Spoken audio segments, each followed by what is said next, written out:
First, we have Miss Frankie Bertrand.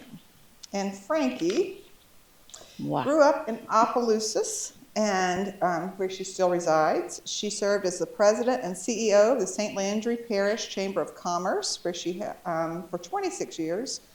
And she was always camera ready to shoot anything as a photographer. She retired at 72, and she has spent a lot of the years since as a photographer. At any given time, she can be seen wearing a shirt that announces danger, I could snap at any time, or never underestimate an old woman with a camera. Her favorite shirt, however, is one her granddaughter created, the Gran, the Legend, the Myth. Now 83 years young, she spends most of her time enjoying her family in and around the Lafayette area. She's a regular at Opelousas' favorite coffee shop, Java Square, where Frankie's Formula is on the menu. She checks in on Facebook, and she lets people know when she's there, and her friends show up. So she grew up in Opelousas during the 50s, and she and Chef Paul reconnected during the 90s when he created the St. Landry Parish Heritage Festival in Opelousas, and she's going to talk a little bit more about that in a little bit. Next, we have Marcelle Bienvenu. Marcelle is not only one of my favorite people, and the governor's aunt, by the way. She is also a cookbook author and food writer who has been preparing Cajun and Creole dishes since the 1960s. She has written on the Creole Cajun cooking for the Times-Picayune, Time Life Books, and has been featured in Garden and Gun, Food and Wine, Southern Living, Red Book, the New York Times. The list goes on and on and on. She, of course, as I've already referenced, authored Who's Your Mama, Are You Catholic, and Can You Make a Roux? And the sequel, Cajun Cooking for Beginners. She co-edited Cooking Up a Storm, Recipes Lost and Found After Katrina, and it was nominated for a James Beard Award in 2009, and that is no small feat. She worked with Emeril Lagasse for 15 years and co-authored several cookbooks with him.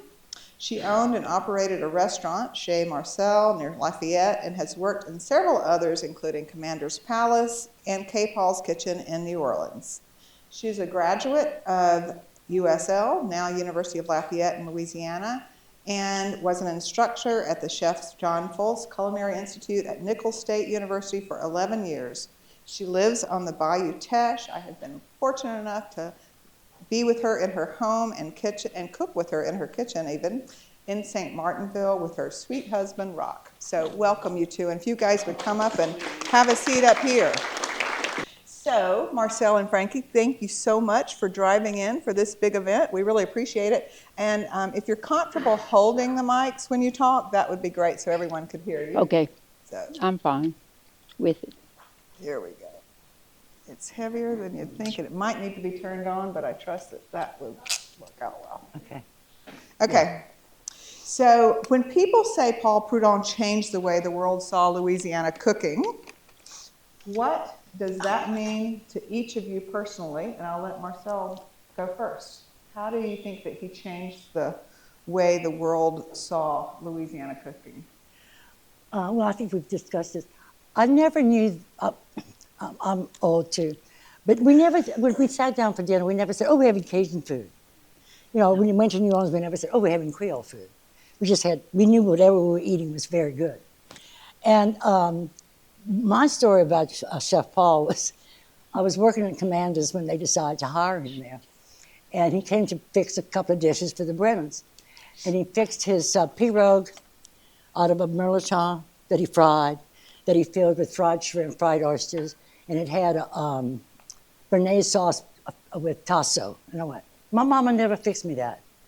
You know, but he had such an incredible gift of being so creative and using our local ingredients that I was just in awe of his seasoning. When he was at Commander, he always had little paper bags with his seasoning, and I go, well, I don't know what's in there. So his seasonings are just out of this world. And can you guys hear okay, or do we need to hold the microphone a little bit closer? You better You might just have to turn hold it on. really close. Sorry. Okay, so. One of the things that he still has his seasonings going on in St. Landry Parish, and in fact, the man who was in charge of it was going to be with us today, but had a medical emergency and couldn't join us. So the seasonings are still available. Oh, yeah. And in fact, thriving. we had a friend who came on for dinner the other day, and he said, oh, I don't eat salmon. I went, you will after I put Paul's salmon. And he said, it is good. What about you, Frankie? What do you think about that? How did the chef change the way the world saw Louisiana cooking? And you'll have to hold your Well, for microphone. decades, we didn't realize that he changed the world of cooking. And the realization kind of came into play when we started the festival. The visiting chefs from all over the world, United States and all, would tell us he made stars out of us because of his cooking. But his cooking was unique because, like myself and Marcelle and us, we just grew up. It was food. That was it. It was good and it was food, and that was it. This was our way of life. Back then, I think we kind of lived to eat instead of eat to live. And back perhaps then. we still do. And we do, and we do. But it was quite an event. Everybody gathered around in the kitchen. But his way of cooking was fresh. It wasn't things he grew up like we did. You want chicken, you want gumbo, go kill the chicken, clean it, and let's pot it, and let's cook it. And, let's make our own roux and stuff. Everything had that authentic Cajun taste to everything. Everything was different and all. Nothing, no preservatives, nothing like that. We grew our own. I came from a large family of 5 boys and 3 girls, and we grew everything in the gardens and stuff that we ate or canned. And I think he also introduced to the world things like tasso. I don't think anybody knew what tasso was. Yes. Boudin, pons, a stuffed pig stomach. Pons, And there was nothing that people, to this day, people go, we know that y'all had that kind of stuff. Mm-hmm. Of course, tasso used to be kind of made with the trimmings after a boucherie, and now it's made with prime pieces of pork. And it was smoked, Yeah, smoked. It was smoked and all that. But there's a lot of stuff that he just brought back that we grew up with, and a lot of us would say, well, why is everybody so excited about all this? This is how we cook. This is how we eat. Okra gumbo did not have a roux in it. It was okra. It was okra gumbo, and it was thick. It was dark, and it was just like what you eat today and all. But it was just a way of life and a way of cooking, in black wrought iron skillets and pots. So I know that you and Paul pretty much grew up together and went to high school together. You want to tell him a little bit about what he was like in high school and then your other connection? Can y'all hear her okay, or do we need to? His personality was beautiful, and he was quite a large young man in high school. He was a year older than me. He had but we had math class together, excellent in math. In fact, he did a lot of my math, I'm afraid. But, and I was always, just before I got marked as tardy, that was me sliding in at the last minute. And the math classroom had 2 doors in the hallway. So he was sitting there, and he would see me, and he would go, and he would come and stand at the back door for me to go in. He says, stand behind me. She'll never know you weren't here for roll call. And so he was really good-natured like that. We had fun. And, of course, my sister was married to one of his brothers and all. So we kind of, yes, of course.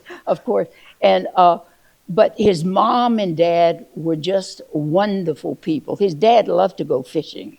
So my sister and I sometimes would go fishing in what was called the spillway, and we'd fish all day long off the levee. One time I was driving and I almost turned my car over. Oh, well, I won't tell you what old Mr. Prudhomme said, but anyway. And we had fun like that. But everybody loved him in high school because he was just good-natured. And now I'm talking about the 50s, you see. I'm this old person. And he drove a Studebaker. And Studebakers had a small, narrow hood, okay? And some of the boys took a pair of his pants one day and after school, pulled it over the hood of the car and rode through Opelousas with it.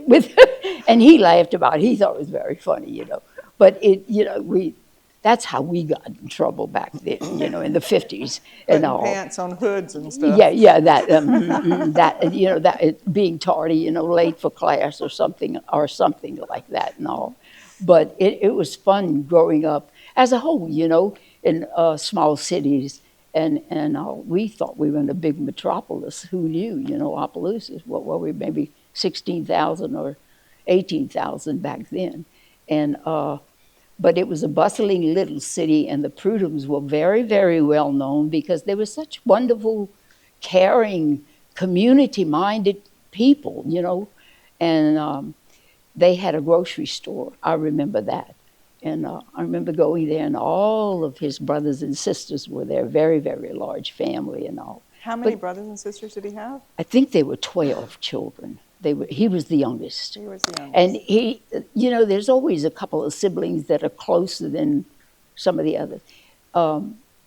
Chef Paul and Enola were very close.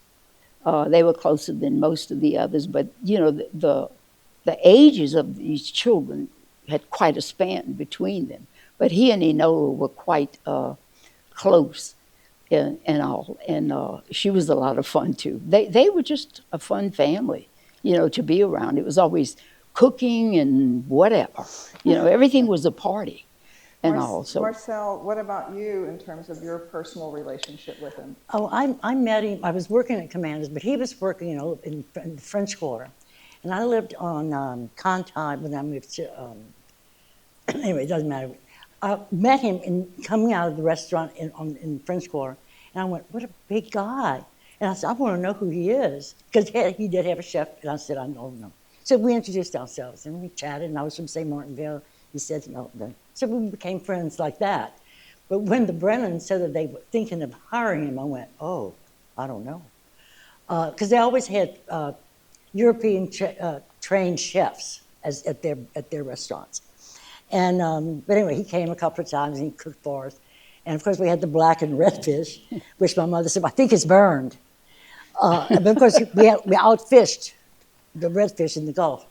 But he and Ella hit it off. They just loved on each other.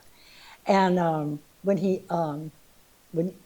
before they hired him, I said, Ella, people in South Louisiana, we cook our chicken gumbo with chicken on the bones. Mm-hmm. And I went, I can't see these little uptown ladies trying to get the meat off the bone in the restaurant. She said, Marcelle, we're going to take the meat off before. The bones won't go. So how stupid of me not to think of that. And he was always so affable about, whatever.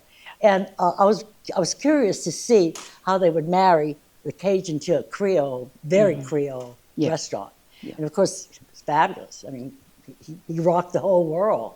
Yeah, he did.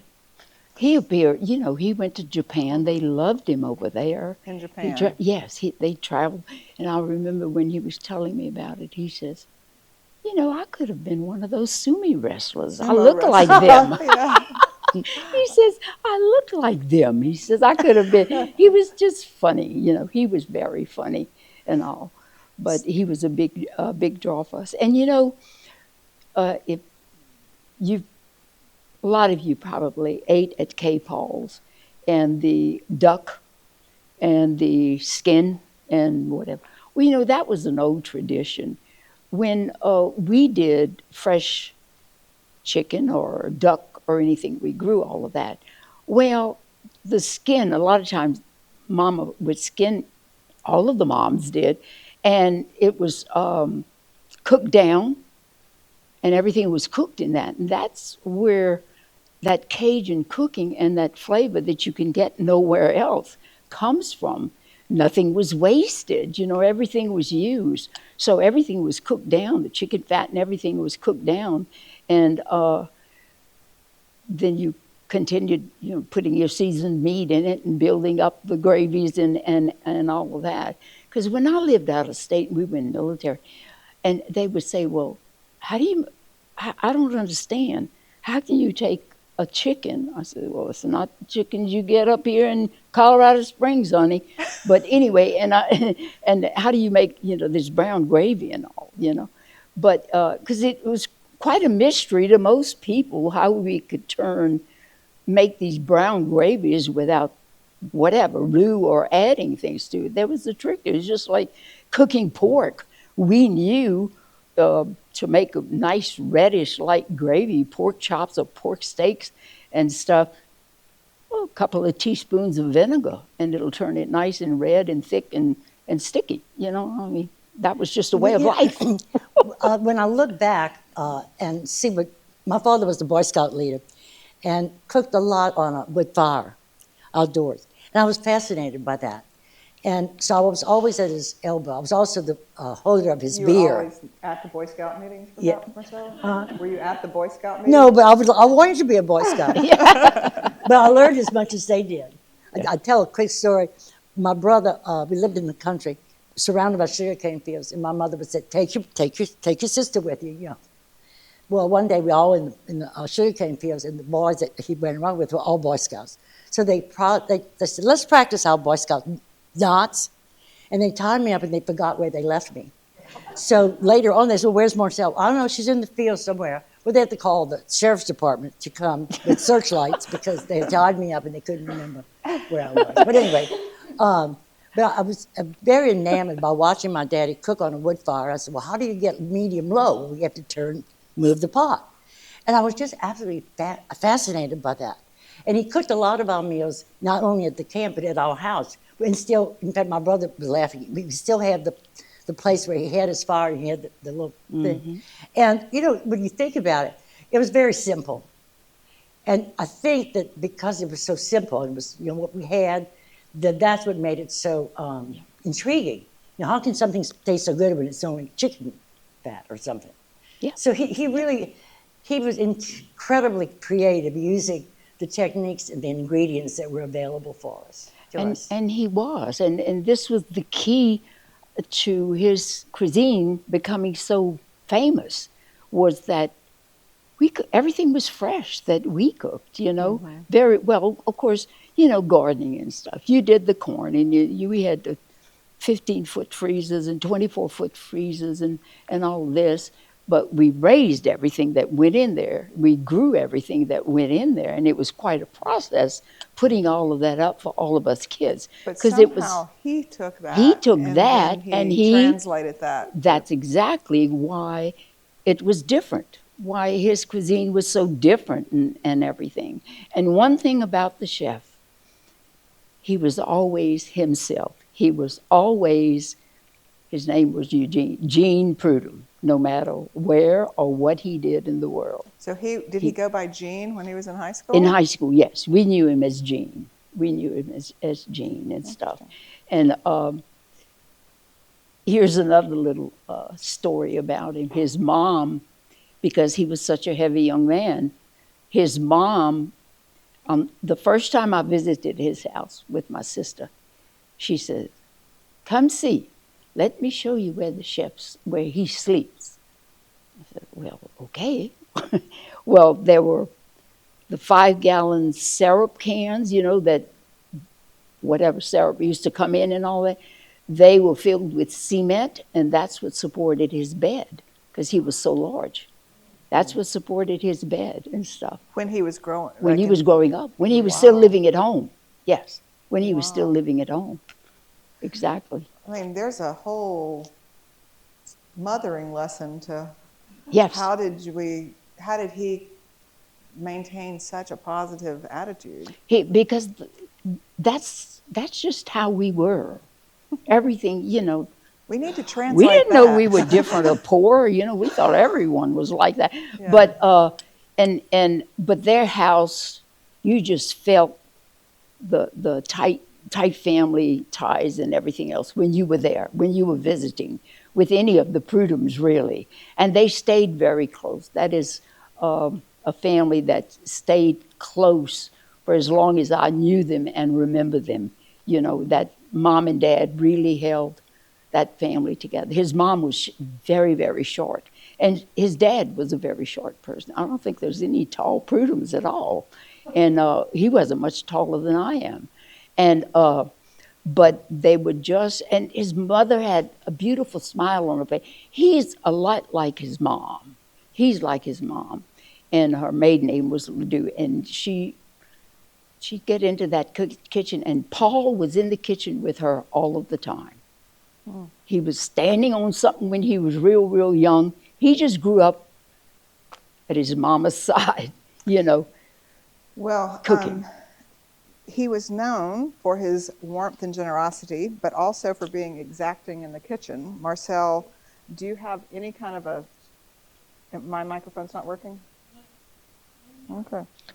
Yeah. All right. So... It has There we gone go. up. Thank you. I'll just do this. How about that? Mm-hmm. So he was known for his warm personality, but also for being very exacting in the kitchen. Do you have a story that kind of combines that warmth and exactingness? When he first started cooking at Commander's, we were kind of concerned about his little paper bags full of seasoning. So Ellis suggested that he would make little cups at all the stations that needed it. That, you know, we had salt, we had cayenne, we had whatever in that order. And there was like little cheat sheets, so that you had to use less of this. But anyway, he would tell them, especially for, he'd make a little formula for certain, for chicken or for beef or whatever. And of course, I was kind of scared because the cooks, it's not that they were trying to mess him up, but my pinch may be different than your pinch. So then we had to, that's when he started making, okay, this is for beef, this is for fish, this is for chicken or whatever. And he would do the combination of the whole thing. I mean, I thought that was magic. I mean, I really... He was always been good at math. So. And he was. Maybe that's why, you know. But when we learned to cook, and he learned to cook, and we were all learning how to cook, it was a hand, you know, drop this or whatever. Mm-hmm. There were no one used measuring cup unless you absolutely, not for pastries, not for desserts, nothing. It was like, watch your mama and learn how to do it. And this is how it was with all of us, you know. And but he was quite articulate.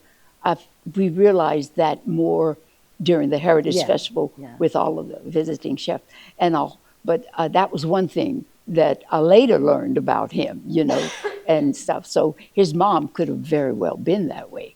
You know, prepared. Even we used to have afternoon meetings right before service in the evening, and you had to bring. I never cooked there, but the soup guy would bring all the gumbos or the soups, and he'd taste them. And one time he almost threw it on the floor, and I went, "Oh, please don't do it," because he said, "I wouldn't eat that. Why would you? Did you taste it before you brought it to me? Because if you tasted it and you thought that was good, we have a problem." So he really, I mean, but he wasn't fussy, and everybody knew that he was trying. Sure. Yeah, he wanted to set out a good product, and it has to be consistent. All the same seasonings had to be the same.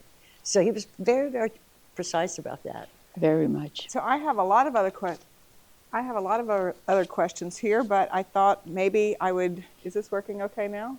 Nope. That's all right. All right, how about this? Pass the mic. It's not drop the mic, it's pass the mic. Pass the mic. Anyway, I thought I would open up the floor and see what questions you guys have. Does anybody have a question off the bat?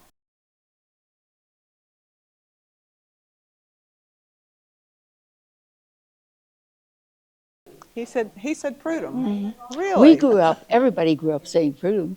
My sister, Callie Prudhomme. You know, that's how it was. But you see, Cajun French and those type of accents, you were a little bit more careful back in the 40s and 50s. Well, I'm really old. But so that's what, when he became famous, it became Prudhomme, which is probably the correct, probably the correct pronunciation, Prudhomme. All right, one more question in the back.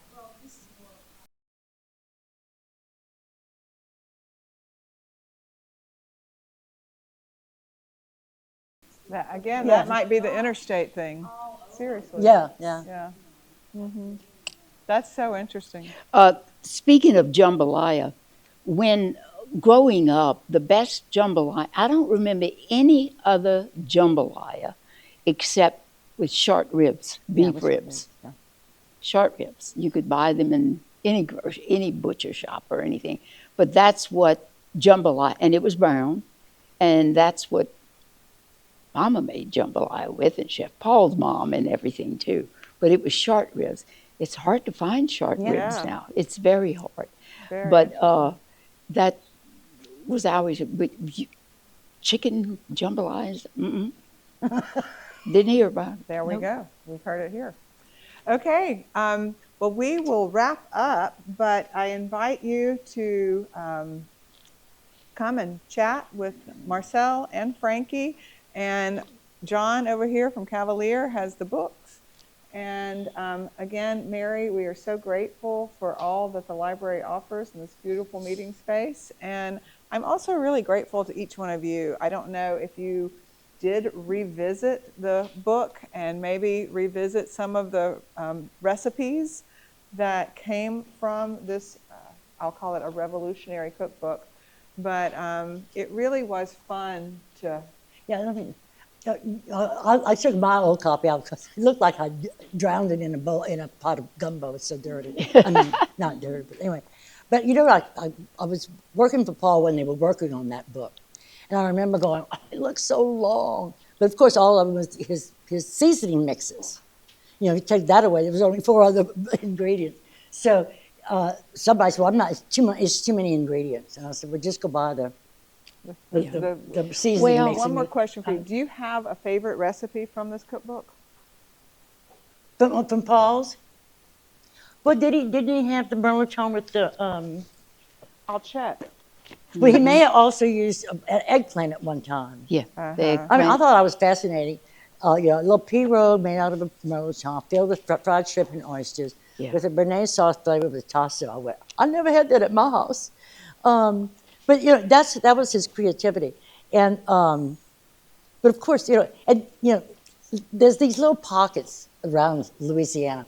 When I was working at Oak Alley Plantation on Fridays, they said, "Oh, we have to have fried fish from fried catfish from wherever there, and white beans and rice." And I went, "Oh no, white beans and rice with fried catfish?" And so they went, well, "What do you have with your?" I said, "Potato salad." Of course, then we had to talk about potato salad. Yeah. I mean, oh that's dear, I thought we were going to make it out of here unscathed. Well, when I first moved to work at Commandant, I called my mother and I said, "Mom, they have a wonderful seafood okra gumbo." I said, "But it has a little tomatoes in it." She said, "Don't eat it." Don't eat it. And I said, Don't wait. I said, "But Mama, when you make your okra gumbo, when you put up okra in the summer, you cook it with tomatoes, right?" "Yeah." "And you use that to make your gumbo?" "Yeah." "Well, that's different." And I went, but it was, because the gumbo was not meant to be red, except it wasn't. And the seafood gumbo was not really red. Yeah. And I thought it was delicious. Yeah. Well, for the record, his Merleton pirogue is on page 78 in this cookbook. There you go. With crawfish magnifique. Oh Lord! Well, you see, he had different renditions of it. Yes. Okay. Yes. There's a lot of that. When we first saw his books, became familiar with his books, and we'd look at his recipes, no one wanted to use this book because, like you said, so many ingredients. And he very well called it to our attention. Well, that's exactly the stuff. You got the parsley in the garden, and everything was the onion tops and everything, and you prepped all of this stuff. I said, well, I guess you are right. We did use all and that's where we got the flavor from. A reader sent me this old cookbook, Authentic Cajun Cooking, and it doesn't have a year that it was published. Well, thank you all so much. Before we leave, I try to do this for every event. I'm going to take a picture of us all to post. So, Marcelle, can you hold my books there? Got it right here. And I'll do this, and then we'll finish up. Can I say one little thing? You may. I went by the chamber and picked up some of the old files from the Heritage Festival. Oh, we made the news. And this is so if any of you want to look at the photos, the random photos taken in and around Opelousas during that week, it was always Mother's Day week, just come by there and I'll show you some of them. And I'm so glad you said that, Frankie, because I did want to talk a little bit about the Heritage Festival. it was really his baby. And he did it because he wanted people to come to St. Landry Parish and literally cook in people's kitchens. And so that was a large part of the festival. And that is a love letter to home. It's very, very touching. He wanted it to be like a homecoming. Mother's Day is homecoming. And this is what he wanted to start there. And no one sat, while you cooked, everybody stood around the kitchen or the stove watching everybody else cook. And that's what happened during the festival. He brought chefs in from all over the United States. The Rattlesnake Club, the USS Grant in California, and Boston, Nancy Longo, and all of those came in because of him. He had chefs begging to come to that festival, and the only thing they charged us was to keep their jackets and everything clean, and that was it, and all. So they did this they wanted to come in and start this, and it was nationwide, and it was very popular. But I have how many years did it happen? It started in 90, was the first one, and he and Rodrigue were very good friends, and Linda Ronstadt. And she came. She didn't come to perform. She came because she liked the chef and she liked all the camaraderie and our part of the country and all. And Rodrigue, if I may, the first time he would cook under a huge tent on the courthouse square, and there were television cameras, radio stations from all over the nation. You remember that. He had a big tent, and he was set up, and he was cooking, doing demos. And Rodrigue, the first year we did this, Rodrigue, I walked up and I looked, and here was this artist painting this tall, stark white canvas with this ugly blue dog on it. That was the ugliest thing, and we were like, okay, who did he bring here? Well, and at the same time, you need to know that Grand Marnier and all of the liquor companies and everything were invited from overseas, who's who in the food and industry business followed the chef. And so we were helping pick up after the program and everything, and this man says, he looks at me and he says, "Who belongs to that?" I said, "He belongs to that."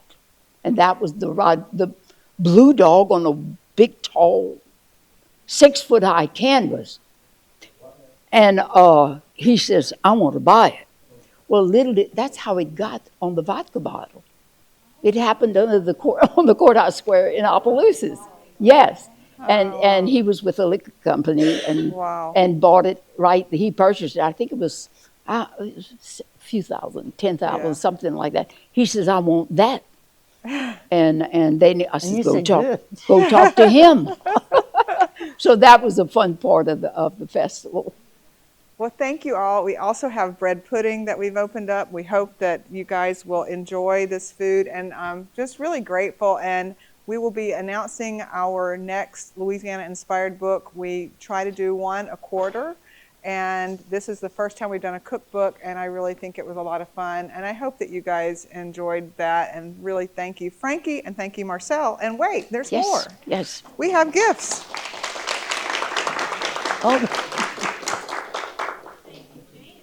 Oh, my pleasure. We have little thank you gifts for you both, and I've got one more little thing for y'all. Thank you. The newspaper took all of the snow photos this year and made a book of all the snow photos. Oh, wow. So Wonderful. I bought one of those for y'all too. Thank y'all.